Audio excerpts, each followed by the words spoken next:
Et j'ai donné mon congé et puis j'ai rejoint au printemps 2009 la famille Orlati pour les accompagner. Bon, cette petite flamme d'entrepreneur qui brûle au fond, on se dit tiens, à un moment donné, on a envie d'aller plus loin. Le monde de l'immobilier en Suisse est petit. Côté durabilité, qu'est-ce qui peut être fait? Et je ne parle pas de changer les robinets pour faire des économies d'eau. On se donne toujours les moyens d'essayer d'atteindre ses rêves quand on est passionné. Donc bonjour les amis, merci de venir nous voir de nouveau dans cet épisode. Aujourd'hui j'ai le plaisir de recevoir Robert Ishare, Ishare Développement. On va parler bien évidemment d'immobilier, mais pas que. Et c'est pour ça qu'aujourd'hui j'ai l'énorme plaisir de pouvoir venir dans ses bureaux parce qu'il m'a permis de venir ici de faire l'interview. Donc bonjour Robert. Bonjour, c'est un plaisir. Merci de vouloir participer à ce podcast. Surtout qu'il n'y a pas encore beaucoup de visibilité sur les réseaux et les gens sont un petit peu sceptiques par rapport à se dire mais est-ce que finalement je vais faire une interview avec quelqu'un qui je connais pas encore ce qu'il fait, etc. Mais c'est vrai que les échanges qu'on a eus, et c'est un petit peu le trait de caractère que j'ai par rapport aux gens que j'ai pu interviewer jusqu'à maintenant, parce que les gens ne l'ont pas encore vu, mais j'en ai déjà fait quelques-uns. C'est cette générosité que les gens ils ont à se dire, mais moi je veux bien qu'on parle autre chose que d'immobilier, puis finalement qu'on aille un petit peu parler de moi.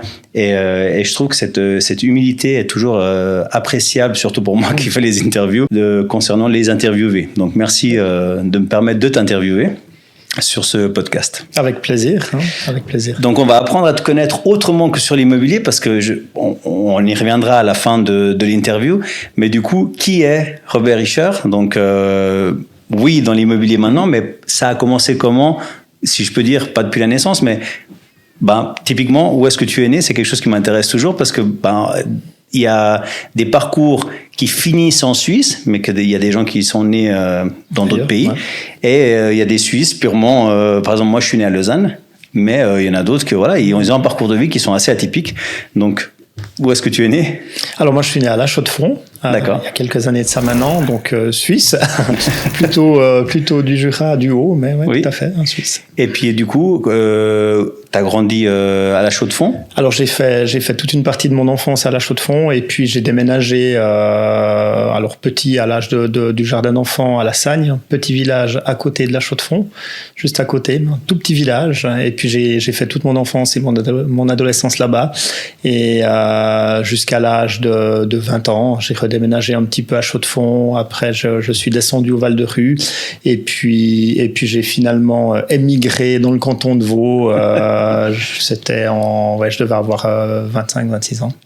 Qu'est-ce qui a fait que, à la fin de ta scolarité, et puis tu parles à peu près les 20 ans, mais qu'est-ce qui a fait que tu déménages finalement au-delà de la frontière et que tu fais dans le canton de Vaud? Le travail en fait. Le travail, j'ai trouvé à l'époque un job dans une entreprise générale comme chef de projet à l'époque. Et puis c'était au niveau de l'immobilier, c'était une période un petit peu compliquée à La Chaux-de-Fonds, surtout dans le Haut. Moi, j'ai une formation d'ingénieur civil. J'ai peu ou pas du tout pratiqué mon métier dans le génie civil. J'ai tout de suite, je dirais, pris la voie du management de projet. Et puis voilà, de fil en aiguille, j'ai été amené assez tôt à travailler en entreprise générale. Parce que justement, c'était la partie où je me suis dit, on a passé une étape, c'est qu'à la fin de ta scolarité, finalement, tu te mets sur cette orientation de génie civil à La Chaux-de-Fonds. Oui, tout à fait. Alors, un petit peu de gymnase. Après, j'ai arrêté parce que j'avais de la peine avec les études. Enfin, c'était pas mon truc. Il me fallait quelque chose de plus. Oui. Et puis, j'ai fait un apprentissage de dessinateur en génie civil pendant 4 ans. Et puis, j'ai enchaîné après avec des cours du soir, justement, pour faire une formation supérieure. Pendant 4 ans aussi, en emploi. Ok. Toujours avec cette idée de t'orienter sur le génie civil au début, quand tu as fini l'apprentissage et que tu as eu ton CFC? Alors oui, initialement, c'était plutôt l'idée de continuer, je dirais, alors plutôt du côté du béton dans le génie civil, pas sur le côté route, oui. Mais effectivement, et puis voilà, à nouveau, de fil en aiguille, certaines opportunités se sont présentées, et puis j'ai pour ainsi dire jamais exercé mon métier ni de dessinateur en génie civil, ni après ma formation supérieure. J'ai très très vite pris le pas du management de projet comme chef de chantier en entreprise générale. Le passage après les études et puis après avoir fait toutes ces années en génie civil pour la partie un peu plus immobilier, moins génie civil, j'ai envie de dire, même si ça se rejoint, c'était assez facile au niveau de... T'as pris des postes de responsable de projet, hein, tu me disais? Oui, alors j'ai commencé, je dirais, en bas de l'échelon, ou voilà, comme chef de projet, et puis j'ai travaillé beaucoup, j'ai essayé de faire mes preuves, j'ai beaucoup appris, moi je suis quelqu'un qui aime beaucoup apprendre, me remettre en question aussi, et oui, assez rapidement, je dirais, j'ai pu avoir un poste de chef de projet, ensuite de directeur de projet, de fondé de pouvoir, toujours dans la même entreprise générale, et je construisais, ou je m'occupais de la construction des projets qui étaient développés à l'interne, et je trouvais qu'il me manquait la partie, je dirais, la jeunesse du projet, depuis la naissance du projet jusqu'au permis de construire. J'ai approché mes collègues en demandant si je pouvais les accompagner dès la jeunesse du projet, mais pour amener la casquette ou le côté du constructeur au développement de projet, ce qu'ils ont accepté. Et puis voilà, pendant 2-3 ans, on a vraiment, j'étais très en amont des projets. J'ai essayé d'amener une vraie valeur ajoutée de constructeur dans les réflexion, et ça s'est fait comme ça. Je dirais, c'était mes premières armes dans le développement immobilier. Et ça a toujours été dans la même entreprise, toutes ces opportunités qu'on t'a données? Alors non, j'ai travaillé un certain nombre d'années dans cette entreprise générale, et puis ensuite en 2008 j'ai donné mon congé, et puis j'ai rejoint au printemps 2009 la famille Orlati pour les accompagner. Ils commençaient à faire un petit peu d'immobilier, ils cherchaient quelqu'un, la famille m'a approché. J'ai trouvé le challenge intéressant, j'ai eu un très bon feeling avec la famille Orlati, et j'ai dit quitte à changer, autant y aller franco, et puis j'ai pris le pari effectivement de les accompagner pour un petit bout de chemin pour les aider à développer l'immobilier. Ok. Je pose des questions au fur et à mesure, parce qu'il y a des choses évidemment qui m'interpellent et qui m'intéressent en tant qu'externe, j'ai envie de dire. Dans cette partie, encore je reviens dans cette partie où tu as bifurqué sur l'immobilier, c'était quelque chose qui t'intéressait profondément, ou c'était une alternative et puis qui finalement est devenue une passion? Parce que souvent, les gens, tu sais, ils ont une passion cachée, on va dire, et puis finalement, ils arrivent à bifurquer dans ce que réellement ça les touche profondément. Puis d'autres développent cette passion parce qu'on n'a jamais envisagé de travailler là ou de faire ça, et on y découvre quelque chose qu'on n'avait jamais pensé, et finalement, on développe cette passion. Alors oui, moi, je suis tombé un petit peu dedans par hasard, entre guillemets. Voilà, je savais pas trop quoi faire quand j'ai arrêté le gymnase, et puis j'hésitais à faire entre dessinateur en génie civil ou bien dessinateur en bâtiment, et puis finalement j'ai pris le pas du génie civil pour le côté un peu plus scientifique de l'approche, et puis vraiment de fil en aiguille j'ai découvert un peu tout ce monde de la construction, où c'est devenu une passion effectivement. Donc et qu'est-ce qui est très intéressant quand on fait du développement immobilier, c'est vraiment qu'on est, comme je disais, à la jeunesse d'un projet, on fasse tout en amont, dans les premières réflexions, et puis ça demande, je dirais, une vision et puis une passion qui est différente de celle, si on n'a qu'un tout petit bout finalement de tout ce long chemin qui est la création d'un projet. Quand tu arrives chez Orlati, vu que c'était les prémices un petit peu de ce qui allait devenir la famille Orlati, tu dois tout faire, c'est-à-dire que tu dois former ton équipe, tu dois un petit peu commencer à avoir une vision à moyen long terme et pas uniquement à court terme. Donc c'est toi qui prends ton équipe en main, c'est toi qui commences à développer ce côté un peu managérial, parce que une chose c'est être dans un bureau seul, et une autre chose c'est gérer des gens, ou en tout cas des projets ou autres que tu as pu développer en amont avant d'arriver à Orlati, bien évidemment. Mais on t'a pas engagé par hasard, c'est sûr, mais du coup c'est toi qui te constitue ton équipe, ou il y avait déjà une équipe et puis tu as dû intégrer l'équipe? Alors non, quand j'ai rejoint la famille Orlati pour la partie immobilier pur, il y avait la famille. Ils avaient pas, je dirais, d'équipe constituée. Donc au début, oui, j'ai plutôt fait ça tout seul, donné le coup de main, et puis on a mis en place les choses ensemble sur plusieurs années. Tout à fait. Alors avec effectivement, comme tu le disais, moi la chance d'avoir pu avec de précédents employeurs déjà manager des équipes, et puis c'est quelque chose qui me plaisait beaucoup. Et puis que j'ai pu remettre en place, je dirais, avec la famille Orlati quand j'ai rejoint le groupe. maintenant, avec le recul, enfin pas avec la recul, avec la vision qu'on a de Orlati, qui est devenue Orlati qu'on connaît,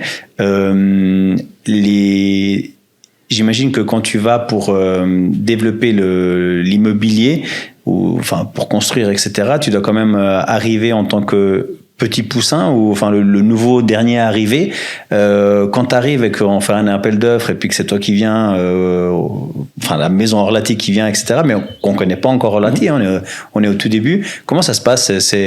J'arrive, je dis voilà Orlati, puis à côté t'as Bernard Nico, puis à côté t'en as d'autres qui sont plus connus. Je dis pas meilleurs, mais plus connus. Comment ça se passe? C'est difficile. C'est au niveau de la crédibilité. Je parle encore du début de ce qui a été Orlati finalement.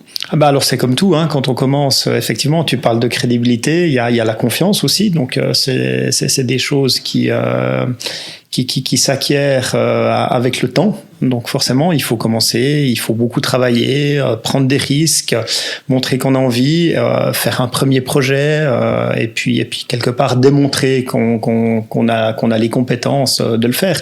Mais c'est sûr que quand on commence, ben voilà, on est un petit peu attendu au tournant et il faut travailler plus que ceux qui sont déjà en place et puis qui sont connus depuis quelques décennies, c'est certain. Les gens ont assez vite adhéré à ta vision quand je dis la tienne, parce que c'est la maison Orlati, mais finalement c'est toi qui chapeautais un petit peu, qui était la tête visible des projets. Ils ont adhéré assez rapidement à cette vision que Orlati avait de la construction, où ils avaient un petit peu peur de se dire ils viennent avec une réelle volonté de grandir, de prendre des parts de marché, de venir bousculer un petit peu ce qui se faisait à l'époque. J'ai envie de dire, c'était une vision partagée, hein, puisque voilà, l'entreprise Orlati reste une entreprise familiale. C'est ce que j'ai beaucoup apprécié aussi pendant 10 ans. J'ai travaillé pendant 10 ans pour eux. C'était vraiment cette relation de proximité où les choses, finalement, elles étaient construites ensemble. Donc, je faisais pas les choses dans mon coin tout seul. La famille Orlati me faisait une grande confiance. Et puis, je pense qu'il y avait le retour aussi de mon côté. Et c'est vrai que, comme je l'ai dit avant, c'est beaucoup de travail pour acquérir cette crédibilité. Et puis au début, quand on commence à planifier, à mettre en place des projets, voilà, il faut s'entourer des meilleurs pour se donner aussi cette crédibilité, apprendre aussi, hein, puisque quand on commence, on n'a pas la science infuse, donc il faut apprendre. Le développement immobilier, c'est quelque chose qui se déroule toujours sur de longues années. Donc même aujourd'hui, moi encore 20 ans après mes premières expériences, j'en apprends tous les jours. Il faut essayer de se projeter le plus loin possible. Alors pas, et ça serait prétentieux de dire pour faire le plus juste possible, mais pour faire le moins faux possible, et puis vraiment essayer d'être un petit peu avant-gardiste et de construire des quartiers, des projets de qualité. On marque avec un projet le terrain pour plusieurs générations, donc c'est très important, voilà, de pas avoir les œillères et puis de regarder le plus loin possible. Dans le parcours Orlati, alors là je m'attarde un peu sur Orlati parce que c'est quand même une partie assez importante dans ta vie.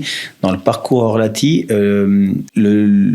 comment s'est passé le fait de développer l'enseigne? C'est-à-dire que oui, j'entends que tu as fait tes preuves, les gens ont commencé à voir que finalement vous faisiez bien les choses, que votre place était légitime au milieu de tous ces pontes de l'immobilier, j'ai envie de dire, et finalement l'enseigne a commencé à avoir de plus en plus de crédibilité, mais comment on a cette vision de se dire on n'a pas de limite, où est-ce qu'il y avait des limites? Parce que je te parle en tant que conducteur de voiture ou voilà, qui va au travail. Moi je vois Orlati partout, mais partout, j'entends, moi je suis de Lausanne mais je travaille à Orbe et puis je me déplace et je vois partout Orlati, et cette ampleur qu'a pris Orlati assez rapidement, j'ai trouvé waouh, je dirais là ils ont vraiment envie de faire des choses. Je dis pas bien ou pas bien, etc. Parce que inévitablement, si vous avez cette crédibilité, c'est que vous faites bien les choses. Mais il y a cette envie de développer Orlati et d'avoir une place prépondérante dans le milieu vaudois, j'ai envie de dire, en tout cas au début. Et du coup, c'est une idée, une vision que vous aviez dès le départ, de se dire allons-y, on y va étape après étape, mais on se donne pas de limite, Ou non, on a une vision, au bout de 3 ans on est là, au bout de 5 ans on est là, au bout de 10 ans on est là. Comment on planifie cette ascension? Alors, à mon avis, c'est propre à tout entrepreneur, c'est d'avoir ce côté un peu rêve aussi. Donc, finalement, de travailler beaucoup, de pas se mettre de limites, de prendre des risques calculés, bien entendu. Il faut pas prendre n'importe quel risque, mais de prendre des risques. Et puis finalement, les choses se font un petit peu d'elles-mêmes. Et il y a beaucoup de travail en amont, beaucoup de travail pendant, beaucoup de travail après aussi. Et c'est vrai qu'on a toujours l'impression de tout d'un coup de voir comme ça des acteurs comme Orlati apparaître du jour au lendemain. Il y a énormément de travail en amont. Donc ça s'est fait sur plusieurs années. C'est pas quelque chose qui s'est fait en 2-3 ans. Je prends toujours l'exemple peut-être de stars, d'un sportif qui tout d'un coup est là, c'est le champion du monde, et puis on se dit tiens, il a réussi très vite, il est arrivé comme ça, mais très souvent il y a des années de travail, de sacrifice en amont.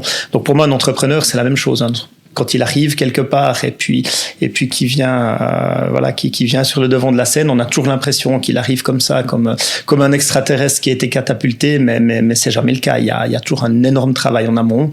Alors est-ce que c'est planifié? Oui et non, j'ai envie de dire. C'est planifié dans le sens où c'est une passion et puis on se donne toujours les moyens d'essayer d'atteindre ses rêves quand on est passionné et puis d'aller le plus loin possible. Mm-hmm. Mais voilà, toujours beaucoup de travail en amont malgré tout. Ça c'est sûr, j'imagine bien. Et puis surtout au niveau recrutement. Parce que plus les chantiers arrivent, plus il y a besoin de main d'œuvre et plus il y a du recrutement derrière. Donc c'est vrai que à tous les niveaux, c'est un certain stress et job parce que il faut quand même avoir la main d'œuvre pour respecter les délais, j'imagine. Je sais que c'est une partie que je dirais pas que les interviewés ne veulent pas aborder ou autre, mais dans tout ça, il y a une vie de famille. Parce que j'imagine que quand même la charge de travail est assez importante, mais j'imagine aussi qu'il y a une vie de famille. Du coup, oui, non, comment ça s'est passé par rapport à... Est-ce que il y a une question, je t'explique le fond de ma pensée, il y a toujours une question qui m'intéresse, c'est l'équilibre entre la vie professionnelle et la vie privée. Et dans mes anciens jobs que j'ai pu faire, c'est vrai qu'il y avait une charge de travail et d'heures qui était assez importante.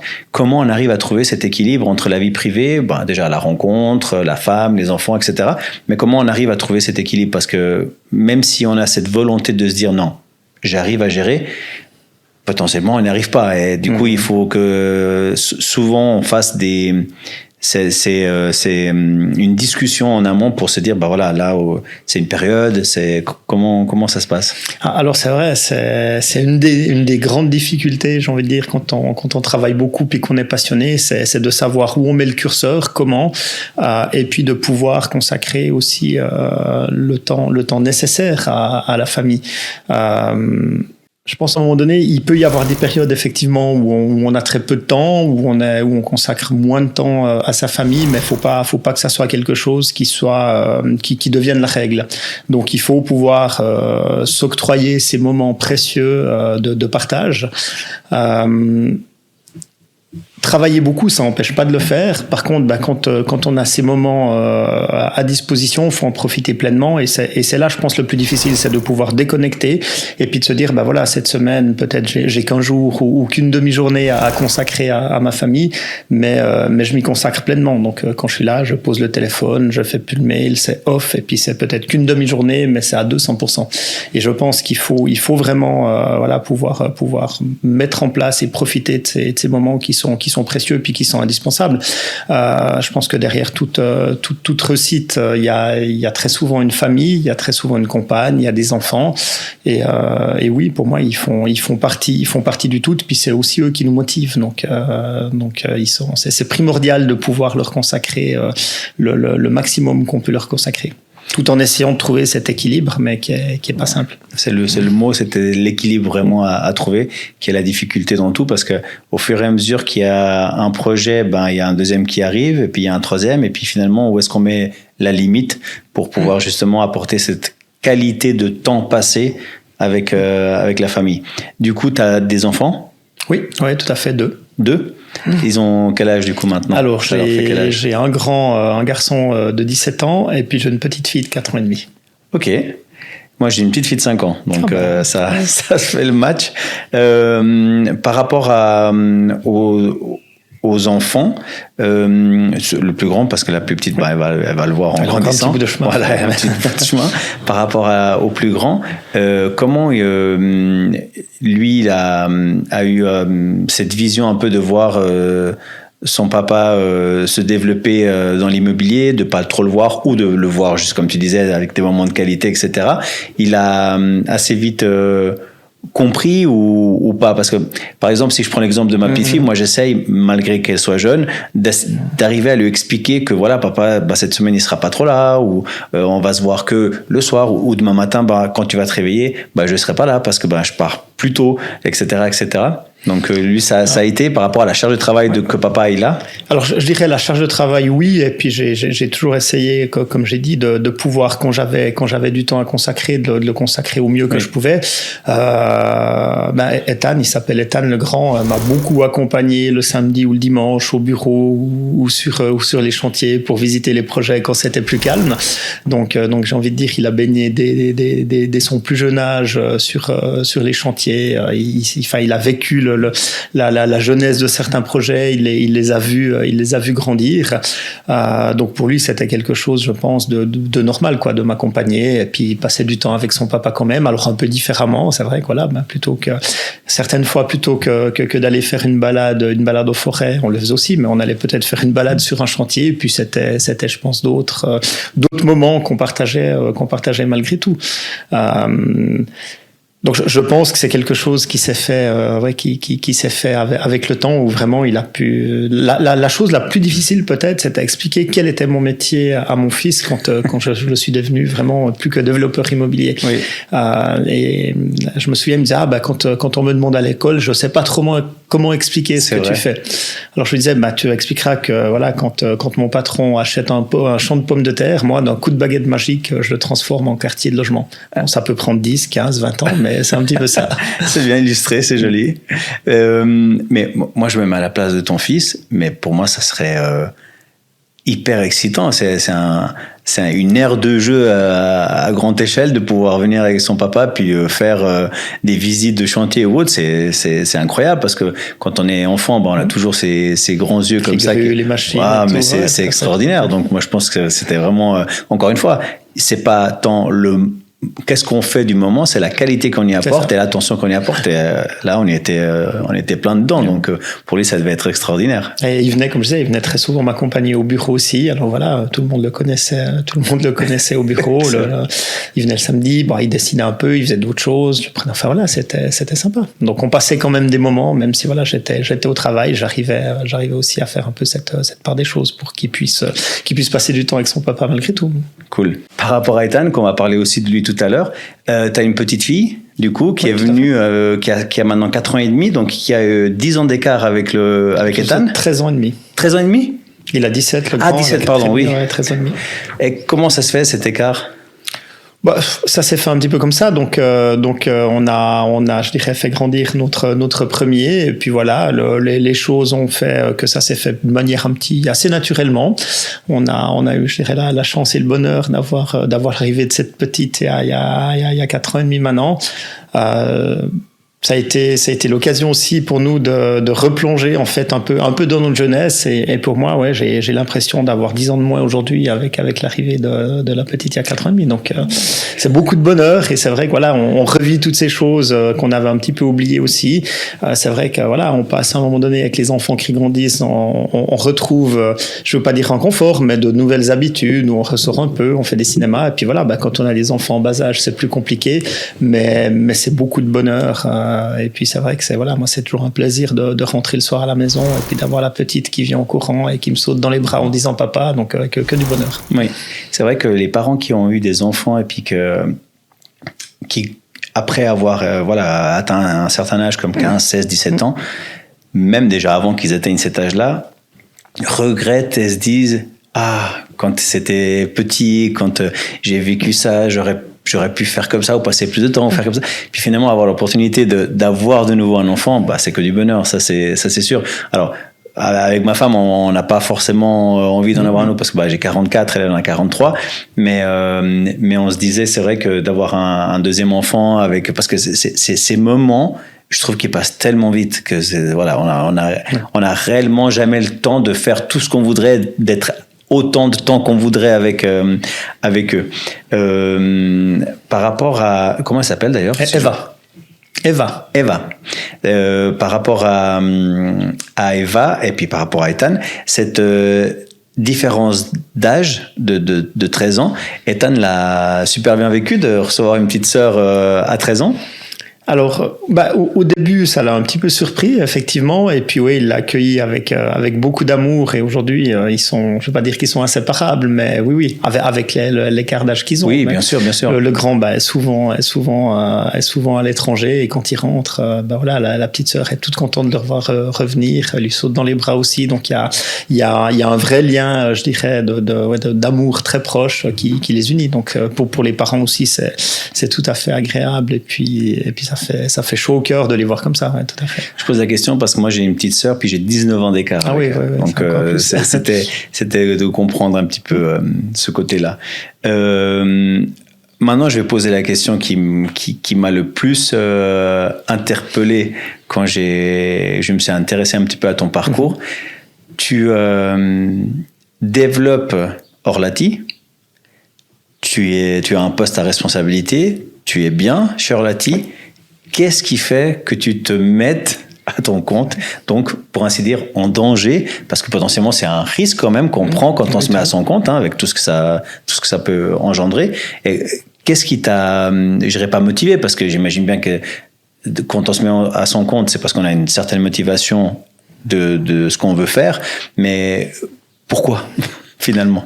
C'est peut-être cet esprit entrepreneur au fond de moi, où à un moment donné, on s'est fixé des objectifs, on a atteint un certain nombre de choses, et puis au bout d'un moment, on se pose des questions, puis on se dit est-ce que c'est suffisant? Est-ce que j'ai envie de rester à cette position très confortable, très compliqué en même temps, parce qu'on a des responsabilités quand même, on travaille beaucoup, mais finalement confortable aussi, parce qu'on a atteint un certain, après 10 ans, les choses se sont mises en place, il y a une vraie relation avec ses patrons, ça fonctionne, il y a une confiance qui est établie, donc oui, les choses roulent, fonctionnent bien, et puis c'est vrai que moi j'avais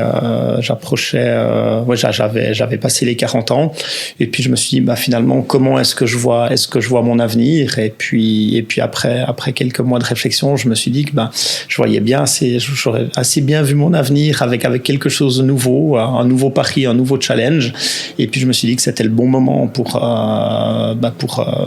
repartir entre guillemets de zéro en me mettant indépendant, et que si je le faisais pas maintenant, je le ferais jamais. Donc c'était oui, je pense cette petite flamme d'entrepreneur qui brûle au fond. On se dit tiens, à un moment donné, on a envie d'aller plus loin. Et quand tu te mets à ton compte, tu repars de zéro, parce que tu vas pas faire forcément la même chose que tu faisais chez Orlati. Chez Orlati, tu faisais du développement de projet. Oui.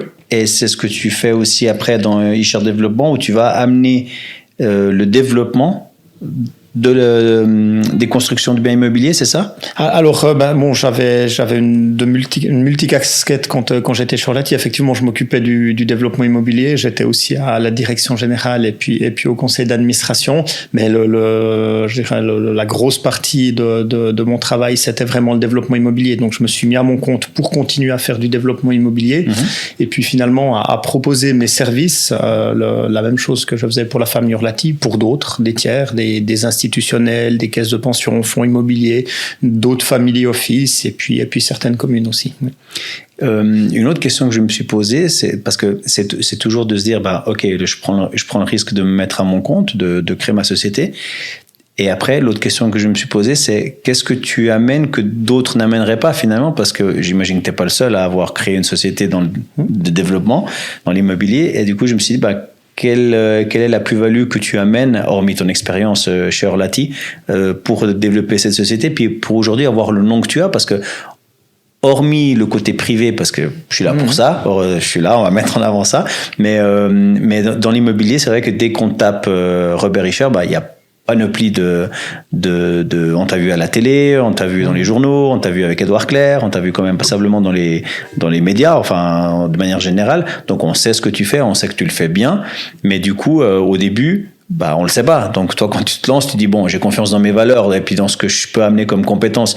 Mais j'ai envie de dire que c'est le cas de 99% des gens qui se lancent à leur compte. Ils ont confiance en eux. Mais après, il faut amener ce plus. Et du coup, toi, c'est quoi ce plus que tu voulais amener à l'époque, parce qu'aujourd'hui tu l'as fait, mais que tu voulais amener à l'époque? Alors je pense déjà des développeurs immobiliers qui offrent leurs prestations comme je le fais sous forme de prestations de services, il y en a peu, très peu. La plupart des développeurs immobiliers soit sont promoteurs immobiliers en même temps, donc ont leur propre structure de développement ou travaillent dans des grosses structures, mais voilà, des bureaux qui proposent des prestations de pur développement, il y en a peu.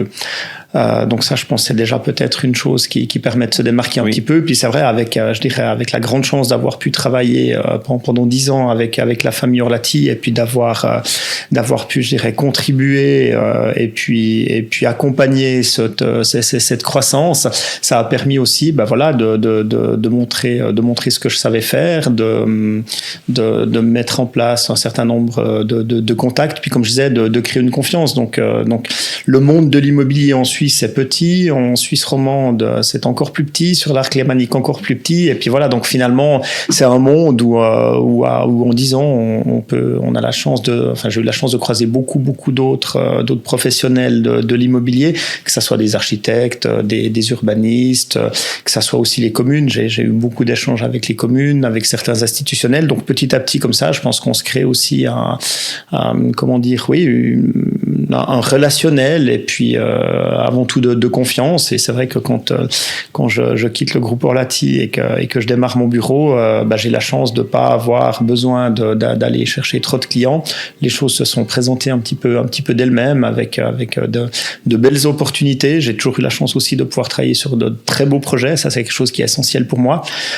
C'est aussi une raison pour lesquelles le bureau aujourd'hui Cher Développement a vocation à rester un petit bureau qui propose des prestations à très, très haute valeur ajoutée, mais vraiment sur des projets qui nous font plaisir et puis qui sont de qualité. Donc ça, c'est très important. Donc je pense d'amener cette éthique, cette qualité pour les clients dont les projets permettent vraiment de faire cette transition, ce pas il y a un peu plus de 5 ans maintenant, et puis voilà, aujourd'hui d'être un peu plus sur le devant de la scène que je l'étais le jour où j'ai créé Cher Développement.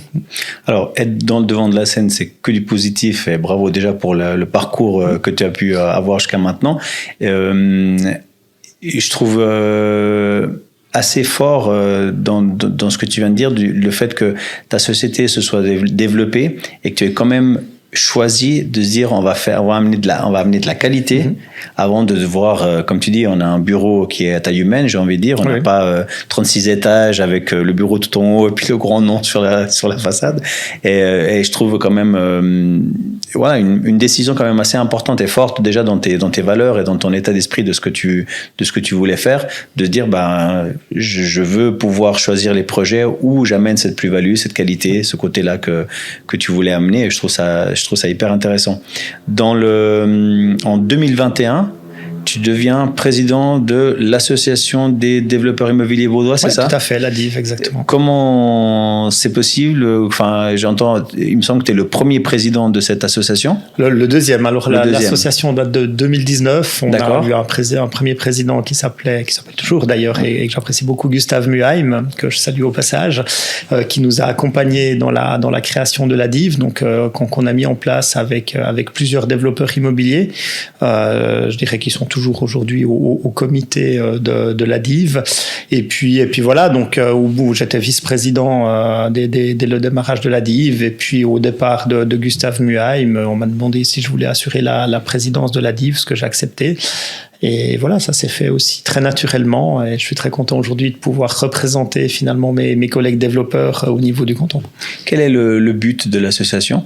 Alors de défendre les intérêts des développeurs immobiliers. Il y a plusieurs autres associations, je dirais, dans le domaine de l'immobilier, des professions de l'immobilier, souvent qui défendent un large panel de métiers. On ne voulait pas être une association concurrente d'autres associations telles que l'USPI ou le SUIT. Pour nous, c'était vraiment l'idée d'être une association qui défendait exclusivement les intérêts et qui représentait les développeurs immobiliers. Donc voilà, de pouvoir les représenter auprès des autorités communales, des autorités cantonales, des politiques, et puis d'essayer d'amener aussi à la profession une nouvelle fraîcheur, et puis je dirais de démontrer qu'aujourd'hui le développement immobilier a aussi beaucoup évolué. On n'a plus forcément, on voulait amener autre chose que cette image un petit peu vieillotte du promoteur avec le cigare et la grosse voiture de sport, même si j'aime beaucoup les deux. mais voilà, c'est-à-dire aujourd'hui le monde de l'immobilier a changé. Voilà, il y a d'autres valeurs aussi, et je pense que les membres aujourd'hui qui font partie de la DIV ont ces mêmes valeurs. On essaye de faire autre chose que juste de la promotion immobilière. Voilà, on essaie de construire demain de manière qualitative, et comme je disais, en essayant de faire le moins faux possible. Ouais. Dans ta vision d'entreprise, c'est maintenant pour les prochaines années, c'est toujours de garder cette vision de bureau à taille humaine avec des projets de qualité et d'amener ce côté développement durable aussi, parce qu'on entend beaucoup parler de durabilité. Par rapport à cet axe-là de la durabilité, bon, encore une fois, pour ceux qui connaissent pas l'immobilier, parce que oui, on voit beaucoup de gens parler d'immobilier, oui, on voit beaucoup aussi dans les médias les gens qui parlent d'immobilier, mais finalement, on s'y connaît pas trop, en tout cas pour le commun des mortels, j'ai envie de dire. Et côté durabilité, qu'est-ce qui peut être fait dans l'immobilier ? Et je parle pas de changer les robinets pour faire des économies d'eau, mais je sais pas, dans le ciment, je sais qu'il y a des choses qui se font. Alors aujourd'hui, c'est vrai qu'on a dans la construction, dans l'immobilier, dans l'architecture, quand même un certain nombre d'acquis. Bien sûr, comme beaucoup d'autres métiers, il y a une évolution qui se fait, mais c'est vrai que ça va beaucoup moins vite dans le monde de l'immobilier et de la construction que dans d'autres domaines, pour différentes raisons. Je pense aujourd'hui, ce qui est important en tant que développeur, c'est vraiment d'essayer de se projeter le plus loin possible, d'anticiper un petit peu le futur, hein, même si on n'a pas la boule de cristal, mais de se dire, aujourd'hui, faire du développement durable, c'est pas seulement s'arrêter à une enveloppe qui est très performante, ça va beaucoup plus loin que ça. On doit intégrer tous les aspects de la biodiversité, les aspects de comment on produit l'énergie, d'où on va la chercher, se poser toutes les questions du bien-être finalement des occupants et des habitants des quartiers qu'on construit. Donc oui, le développement durable, ça va au-delà de faire une façade qui est performante ou une jolie façade qui a une belle gueule au niveau architectural.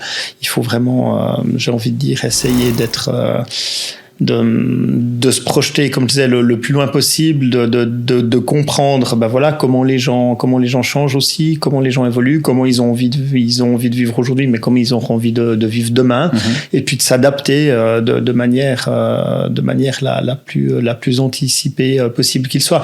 Maintenant, c'est difficile parce que quand on développe un projet, ça prend du temps. Donc on commence à poser les premières réflexions sur un nouveau projet, un nouveau quartier. Ça peut prendre 5, 10, 15 ans avant qu'on puisse finaliser un projet, le construire et puis le mettre sur le marché. Et c'est vrai qu'en 10, 15 ans, les choses, elles changent de manière significative. Donc il faut aussi savoir en permanence s'adapter. Et puis quand on développe un projet, essayer d'avoir un maximum de souplesse sur ce qu'on fait pour s'adapter au fur et à mesure, je dirais, à l'économie, au marché et puis aux besoins qui sont sans cesse différents et croissants.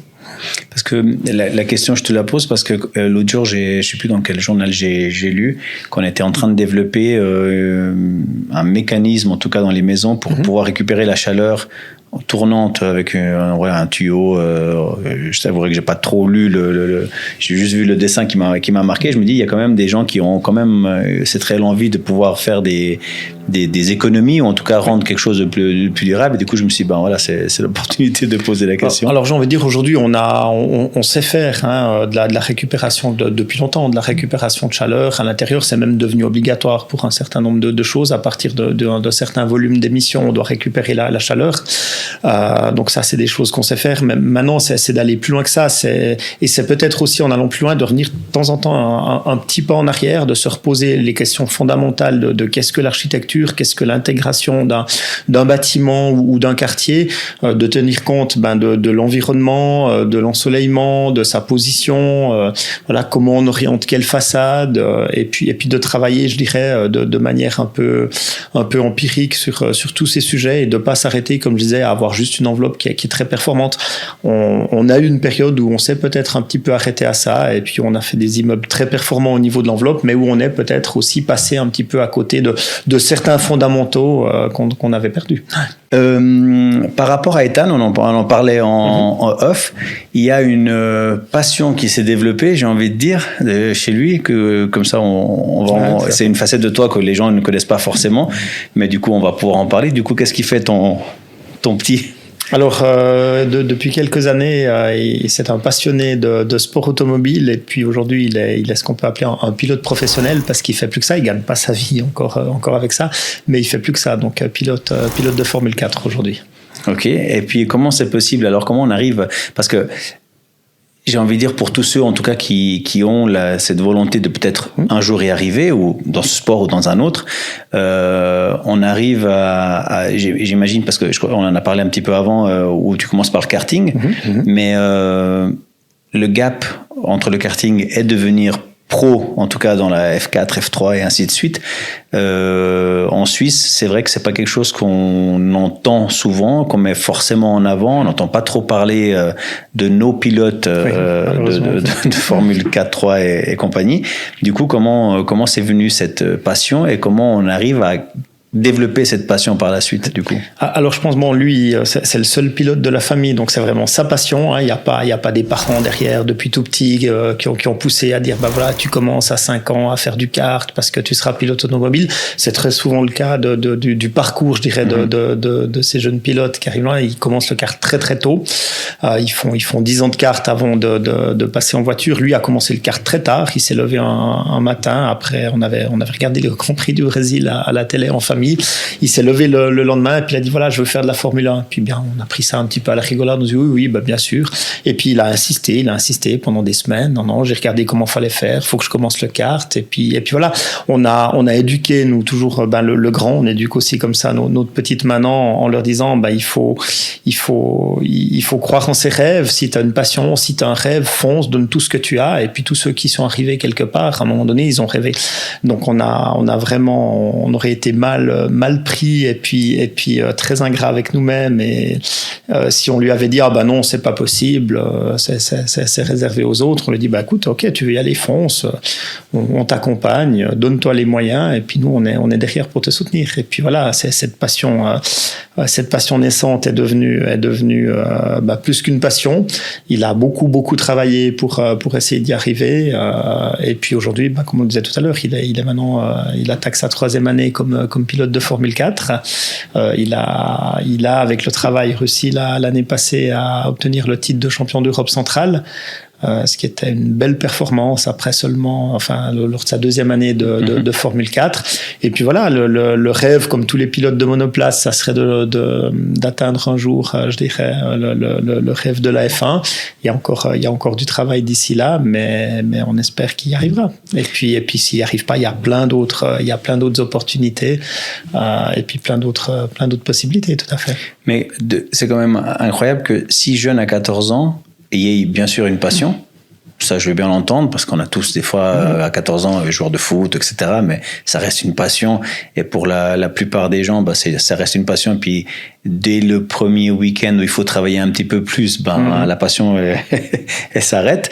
Mais là il y a une sacrée détermination à partir de 14 ans de se dire, je commence le kart à 14 ans, puis à 15 ans tu es déjà en train de faire les premières courses. C'est quand même incroyable. Et en plus, à la 2e année, devenir champion d'Europe. Donc, il y a quand même déjà un talent qu'on peut percevoir par rapport aux résultats, mais c'est quand même pas rien d'avoir déjà gagné ces prix.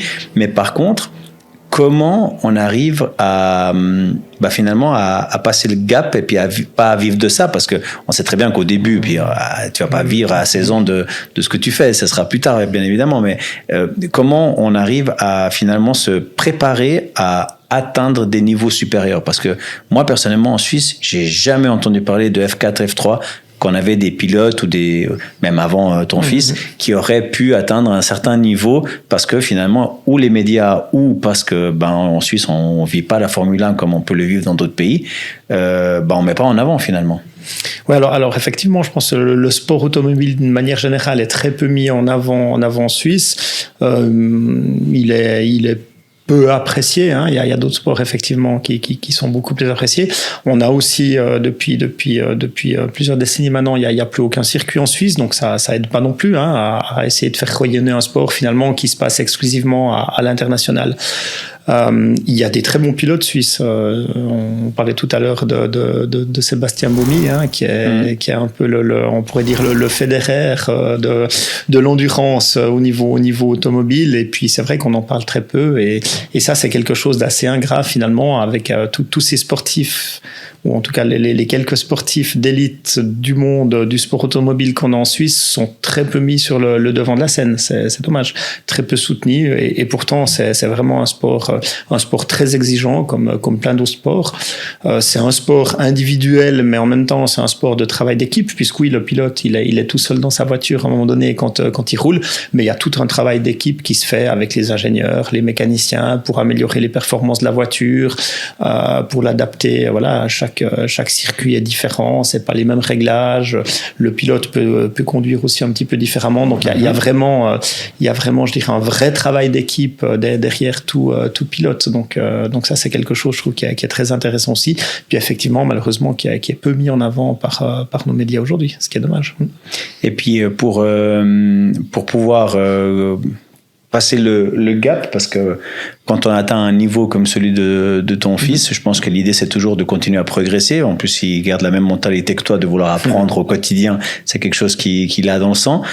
Comment ça se passe? Qu'est-ce qu'il faut aller chercher? Est-ce que parce que tu deviens champion d'Europe, les portes s'ouvrent, ou finalement, tu as atteint un niveau, mais il faut encore que tu démontres pour monter, puis qu'on voie tes capacités, que tu sois crédible, et les entreprises, les sponsors ou autres viennent à toi, ou c'est quand même toi qui dois encore démarcher? Parce que je trouve que c'est quand même un sport assez ingrat par rapport à la visibilité qu'a le football, le tennis ou le golf même, je dirais.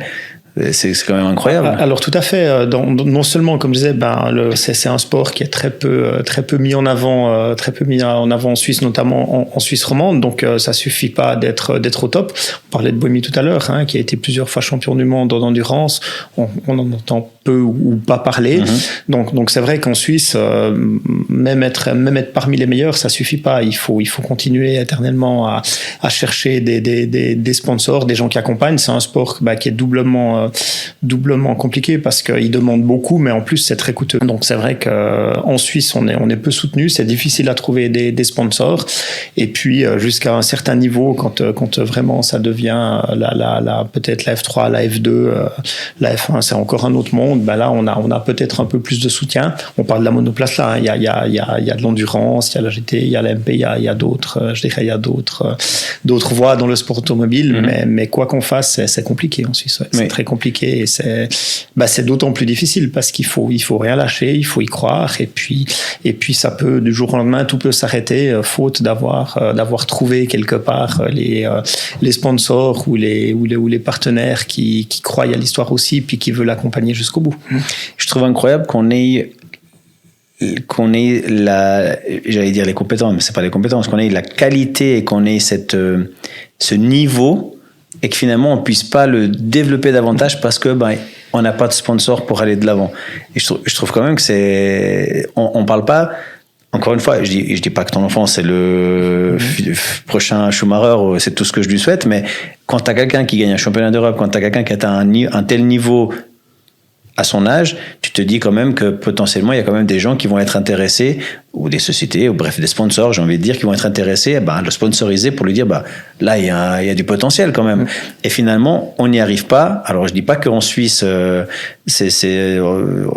fait pas ce genre de choses, parce qu'encore une fois je connais pas tout, mais c'est vrai que c'est pas quelque chose qu'on met en avant, et je trouve ça quand même incroyable. Et pour un truc très simple, si aujourd'hui je vais dans la rue et je demande à 100 personnes, cite-moi 10 pilotes qui aujourd'hui courent en F1, et je dis 10, pas les 20 qui courent, mais les 10 qui courent, je pense qu'il y a 10%, et encore je suis très large, 10% qui arrivent à me donner 10 noms, parce que tu as toujours en tête Alonso, Hamilton, Verstappen, etc.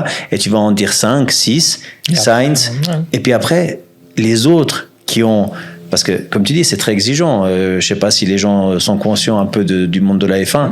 Et pour arriver à ce niveau-là, forcément, on doit passer par la F4, F3, F2, et puis par toutes ces étapes. Mais la perte d'hydratation, la perte de poids au niveau de les jets que tu prends dans le véhicule quand tu accélères et que tu freines, etc. Enfin, t'es pas en train de conduire ta Twingo au centre de Lausanne. Enfin, je veux dire, les gens ne se comprennent pas. C'est effectivement un sport, un vrai sport à part entière, très exigeant au niveau physique. Ça demande beaucoup de préparation.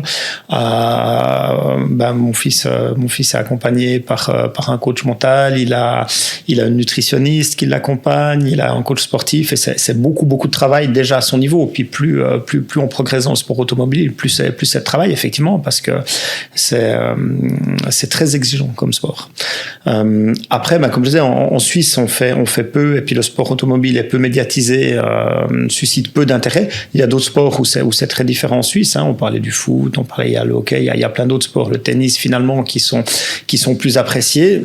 C'est comme ça, j'ai envie de dire. Il y a d'autres pays où c'est différent, puis où le sport automobile est très suivi, très apprécié. Et voilà, en Suisse, on a le ski, on a d'autres choses, et en choisissant cette passion, il le savait, donc il savait que ça serait compliqué, qu'il y aura beaucoup de travail, et puis que ça faisait partie du jeu aussi, cette recherche de financement, puis que du jour au lendemain tout peut s'arrêter. Maintenant, comme je disais, tout ce qu'il a acquis aujourd'hui, tout ce qu'il a appris, c'est jamais perdu. C'est beaucoup de travail, c'est beaucoup de sacrifices, mais en même temps il apprend beaucoup, et puis il grandit, il a acquis une belle maturité, et voilà.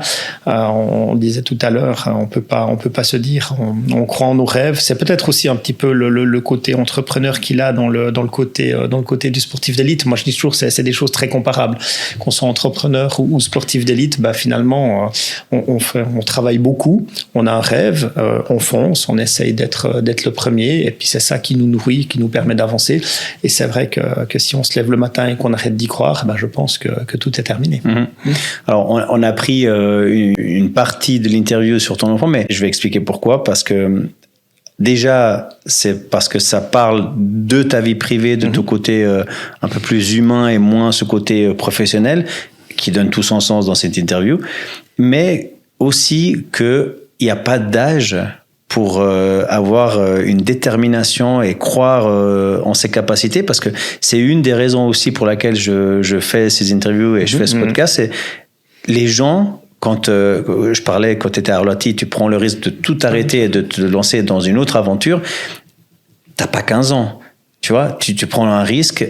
Alors, modéré, pas modéré, tu connais du monde, tu connais pas du monde, mais tu prends quand même un risque de tout claquer pour commencer autre chose à un âge où t'es pas chez papa-maman. Je veux dire, t'as quand même d'autres responsabilités. Et je me dis, les gens qui prennent quand même ce genre de risque de croire dans leurs rêves, de croire en soi, dans ses compétences, de dire, mais moi, je peux y arriver. Je crois en moi, je peux y arriver. Et en général, on l'a un peu plus tard. Je dis pas qu'on l'a pas à cet âge-là, parce qu'il y a des joueurs de foot qui sont déterminés, puis qui croient, qui peuvent y arriver, et ils y vont. Mais dans ce milieu-là, je trouve que c'est d'autant plus difficile, parce que tu te mets un peu une balle dans le pied quand tu choisis d'aller dans ce sens-là. Mais en plus, tu es bon dans ce que tu fais. Et je me dis, c'est quand même hyper inspirant qu'à 14 ans, on se dise, c'est ça. Je veux pas autre chose, c'est ça. Et du coup, à partir de là, comme tu disais, salle de sport, nutrition, etc., avoir déjà cette rigueur au niveau de la routine que tu dois te mettre en place pour atteindre l'objectif final, parce que ton but, c'est être pilote de F1, mais tes objectifs, ils sont toujours à court terme. Et de t'y t'y tenir et de te dire que je vais pas lâcher une seule fois, mais c'est hyper compliqué, et encore plus quand t'es ado, parce que quand t'es ado, t'as envie de sortir, t'as envie de jouer à la play, t'as envie de faire des choses d'ado finalement. Et là, t'as cette détermination, et ça, je trouve quand même hyper inspirant pour les gens qui pourront voir le podcast. Alors déjà, le parcours du papa, mais en plus celui de l'enfant, je trouve ça hyper bien. Donc s'il y a des sponsors qui nous entendent et qui voient la vidéo, alors n'hésitez pas à contacter directement le papa. En tout cas, j'espère que ça sera quelque chose de positif pour lui. Pourquoi pas, on en parlait aussi, pourquoi pas l'interviewer un jour pour voir un peu toute cette détermination et cette capacité qu'il a pour surmonter un peu les épreuves. C'est quand même des épreuves déjà à cet âge-là, parce qu'on croit toujours quand on est jeune que c'est juste se le dire, le faire, et puis que tout va s'ouvrir devant nous parce qu'on est bon. Et finalement, on remarque que même pour ceux qui sont doués, c'est pas donné. Donc, c'est jamais donné, hein. Je pense on parlait d'entrepreneuriat tout à l'heure.